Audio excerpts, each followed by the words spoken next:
Bismillahirrahmanirrahim. Alhamdulillahi rabbil alamin. Wa bihi nasta'in ala umur dunya wad din. Nastaghfiruhu wa nastahdihi wa natubu ilaihi wa natawakkalu alaihi. Wa na'udzu bihi min shururi anfusina wa min sayyiati a'malina. Man yahdihillahu fala mudilla lahu wa huwal muhtad. ومن يضلل فلن تجد له وليا مرشدا ولا هاديا له. أشهد أن لا إله إلا الله وحده لا شريك له وأشهد أن سيدنا محمدا عبده ورسوله. اللهم صل وسلم وبارك على هذا النبي الكريم سيدنا وحبيبنا وشفيعنا وزهرنا ومولانا محمد المصطفى وعلى آله وصحبه ومن دعا بدعوته وتمسك بسنته وجاهد في سبيل الله إلى يوم الدين. رب اشرح لي صدري ويسر لي أمري واحلل عقدة من لساني يفقهوا قولي. سبحانك لا علم لنا إلا ما علمتنا إنك أنت العليم الحكيم ولا حول ولا قوة إلا بالله العلي العظيم. اللهم افتح علينا حكمتك وانشر علينا من خزائن رحمتك يا أرحم الراحمين. اللهم أرنا الحق حقا وارزقنا اتباعه وأرنا الباطل باطلا وارزقنا اجتنابه. قال الله سبحانه وتعالى في كتابه العزيز: أعوذ بالله من الشيطان الرجيم. وإن خفتم ألا تقسطوا في اليتامى فانكحوا ما طاب لكم من النساء مثنى وثلاث ورباع فإن خفتم ألا تعدلوا فواحدة أو ما ملكت أيمانكم ذلك أدنى ألا تعولوا. صدق الله العظيم. وقال نبينا محمد صلى الله عليه وسلم: النكاح سنتي فمن لم يعمل بسنتي فلا يستمني أو كما قال صدق رسول الله صلى الله عليه وسلم. Tuan-tuan, puan-puan, muslimin dan muslimat yang dimutuskan rahimakumullah. Assalamualaikum warahmatullahi wabarakatuh. Amma ba'd. Alhamdulillah, alhamdulillah, pada malam Sabtu ini 29 Safar 1442 Hijrah bersamaan 16 Oktober 2020. Marilah sama-sama kita panjatkan setinggi puji dan syukur kita kepada Allah Subhanahu Wa Taala. Kita sekali lagi diberi kesempatan untuk bertemu dalam majlis ilmu maya ini yang insya-Allah juga merupakan Rawdatun min Riyadil Jannah, merupakan satu taman dari taman-taman syurga Allah Subhanahu Wa Taala, yang mana kita akan dapat kelebihan-kelebihan hadir dalam mengikuti majlis ilmu ini. Dikurniakan kepada kita rahmah, barakah, maghfirah, ini keampunan dari Allah Subhanahu Wa Taala, dikurniakan sakinah, ketenangan, dan dikurniakan ganjaran pahala yang sebaik-baiknya dari Allah Subhanahu Wa Taala. Mudah-mudahan itulah yang kita akan perolehi, yang kita akan mendapati dari mengikuti majlis-majlis ilmu seperti ini, insya-Allah, dari semasa ke semasa. Mudah-mudahan Allah SWT akan memberkati usaha kita dan juga pertemuan kita pada kali ini, insya-Allah. Tuan-tuan dan puan-puan, muslim-muslimat rahimakumullah, kuliah maya kita pada malam ini akan meneruskan perbicaraan kita tentang isi kandungan kitab Fiqh Manhaji jilid 4 yang berkaitan dengan undang-undang kekeluargaan, ataupun dalam teks bahasa Arab asalnya disebut sebagai Al-Akhwal Akhsyasiyah, tersampai kepada bab yang kedua akhir dalam kitab ini, iaitu berkaitan dengan An-Nasab atau keturunan, bermula muka surat 433. Kita bermula dengan perkara 1.0, pengenalan. Keturunan bermaksud kaum keluarga. Ia merupakan asas penting dalam menentukan pelbagai hukum seperti pusaka, perkahwinan dari segi halal dan haramnya, wali, wasiat dan sebagainya. Jadi dalam masyarakat Arab ini sebenarnya an-nasab adalah satu perkara, keturunan adalah satu perkara yang sangat dititik beratkan. Malahan dalam budaya masyarakat Arab, khususnya masyarakat Arab jahiliah, pada satu masa dahulu menyimpan susur galur silsilah keturunan ini merupakan suatu perkara yang sangat diambil berat. Hatta Nabi SAW sendiri pun menyimpan silsilah keturunan baginda sebenarnya yang kita biasa baca dalam kitab Majmu'ah Maulud Syarafil Anam yang dikarang oleh marhum Syekh Ja'far Al-Bazanji rahimahullah ta'ala, di mana dalam rawi yang kedua disebut pengarang kitab Barzanji ini menyebutkan susur galur Nabi SAW dari Nabi bapanya sampailah kepada datuknya yang bernama Adnan, dan disebutkan bahawa dari Adnan inilah keturunan Nabi SAW ini sampai kepada Nabi Ibrahim, Nabi Ismail dan Nabi Ibrahim alaihi wassalam. Jadi Islam pun memandang bahawa keturunan ini sangat penting, kerana ia berkaitan seperti mana yang kita sebut, yang dituliskan oleh pengarang-pengarang kitab ni, berkaitan dengan harta pusaka, pewarisan, berkaitan dengan perkahwinan, berkaitan dengan wali, wasiat dan sebagainya. Oleh itu bukti-bukti susu galur keturunan itu perlulah jelas dan mantap tanpa menimbulkan keraguan dan kecelaruan. Jadi itulah sikap Islam melihat tentang keturunan manusia ini, terutamanya kita umat Islam. Persoalannya, bagaimanakah nasab antara dua orang dapat disabitkan dari segi syarak yang memberi kesan kepada beberapa hukum syarak yang berkaitan dengannya. Jadi itulah persoalannya yang kita akan bincang sikit sebanyak di dalam kupasan berkaitan dengan an-nasab atau keturunan ini. 2.0 Penthabitan keturunan. Penthabitan keturunan menurut syarak berdasarkan satu daripada yang berikut. 2.1 Persaksian. Ini asy-syahadah.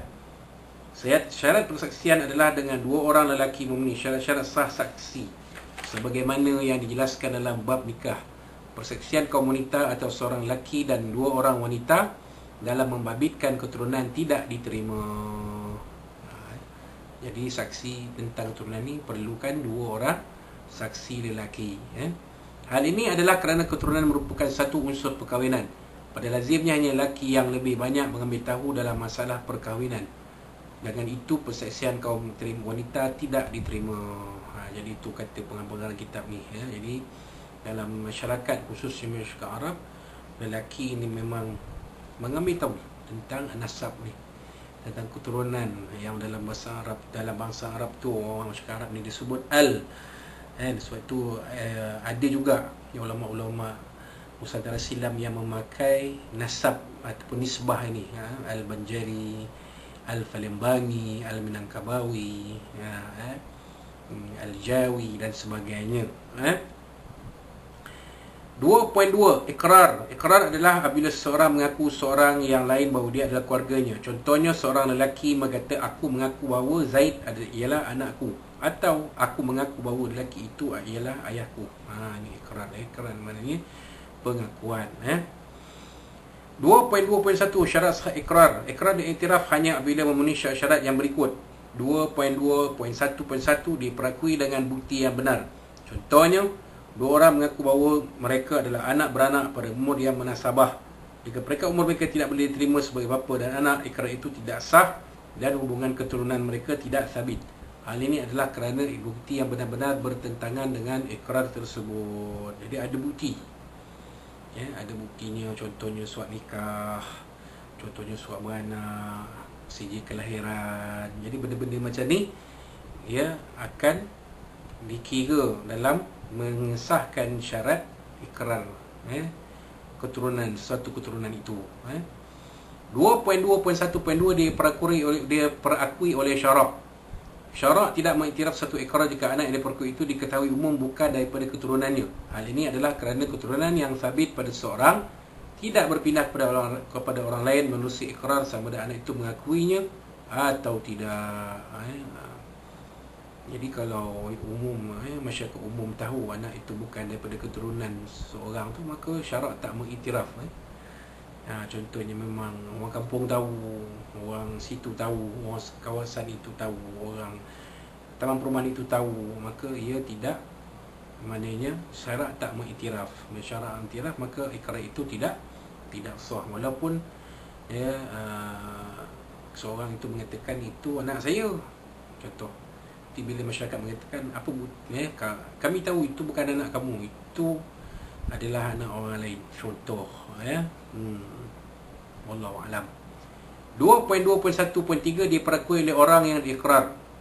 Orang yang diikrar membenarkan ketika orang-orang yang berikrar dengan syarat orang yang diikrar itu mukallaf sebagai syarat kelayakan untuk membuat perakuan. Hal ini adalah kerana dia berhak menentukan keturunannya dan lebih mengetahuinya daripada lain. Orang yang diikrar ni, yang diakui ni, contoh saya mengaku itu bapa saya. Jadi adakah bapa itu mengaku betul bahawa dia adalah bapa kepada anak itu?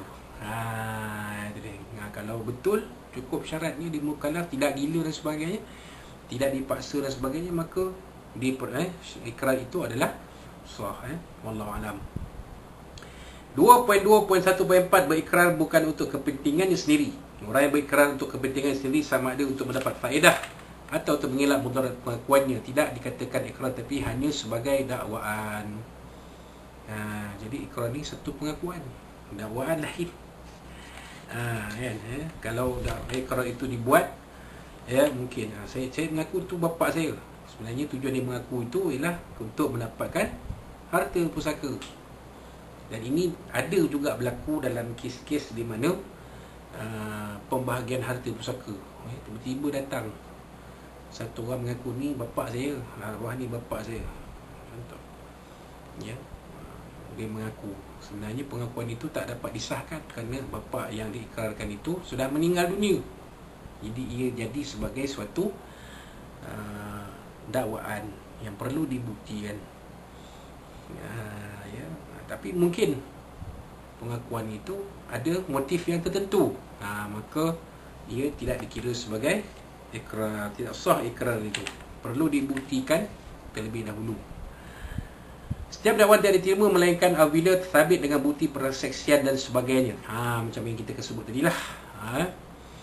Contohnya seorang berkata, pemuda kaya yang meninggal dunia itu adalah anakku.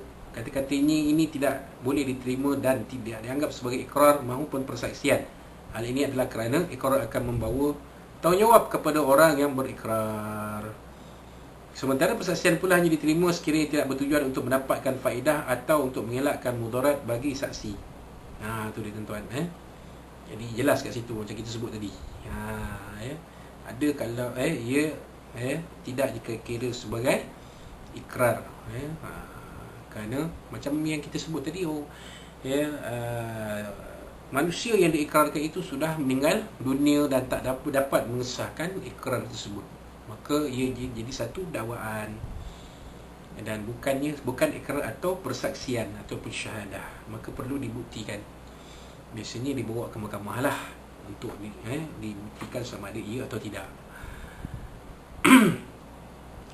Sementara persaksian pula hanya diterima sekiranya tidak bertujuan untuk mendapatkan faedah atau untuk mengelakkan mudarat bagi saksi. Hadis berdasarkan hadis Nabi SAW, An Sayyidina Rasulullah SAW, la tajuzu syahadatu dhinnin. Kamu kalau Rasulullah SAW.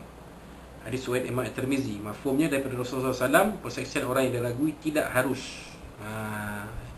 Harus tu tak boleh lah. Kalau kesaksian orang yang diragui ni tidak boleh diterima. Kalau ada keraguan maka tak boleh terima. Kesaksian itu tak boleh diterima. Orang yang berkepentingan untuk dirinya sama ada untuk mendapat faedah atau menolak mudarat adalah diragui. Sehubungan itu kata-kata adalah contoh dalam contoh tersebut hanya merupakan satu dakwaan. Ia tidak diterima melainkan jika dikukuhkan dengan bukti yang diterakui oleh syarak. Antaranya ialah dua saksi yang ladil yang mengakui kebenaran kata-kata tersebut. Tu macam kita sebut tadilah. Dakwaan ini perlu kepada bukti dan saksi. Kalau ada semuanya, mahkamah akan menerima.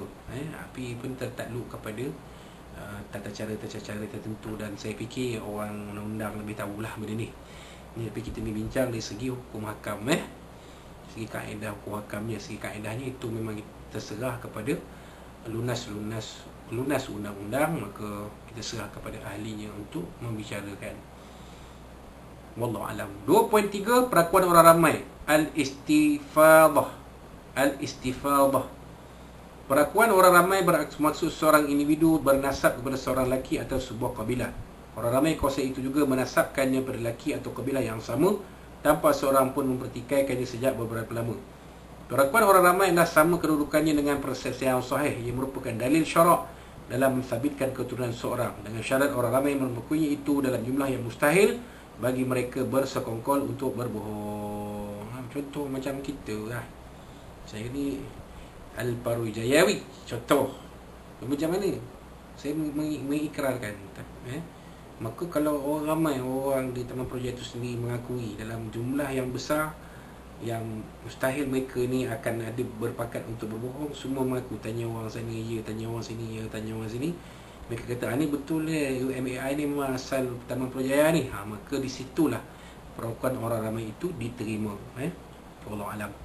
Perakuan orang ramai al-istifadah dianggap setaraf dengan persaksian asy-syahadah dalam mensabitkan keturunan. Hal ini adalah kerana keturunan ialah sesuatu yang tetap dan berterusan sekalipun generasi manusia silih berganti. Oleh sebab lamanya masa berlalu, pembuktian asal-usul seorang menjadi sukar. Justru perakuan orang ramai amat perlu dalam mensabitkan keturunan seseorang. Itulah.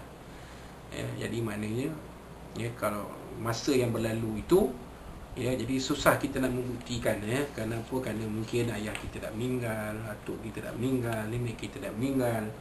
Siapa yang ada yang boleh membuktikan kita ni asal sesuatu tempat, satu kawasan, satu kampung, satu qaryah, satu mukim dan sebagainya? Maka orang di situlah yang akan membuktikan, membuat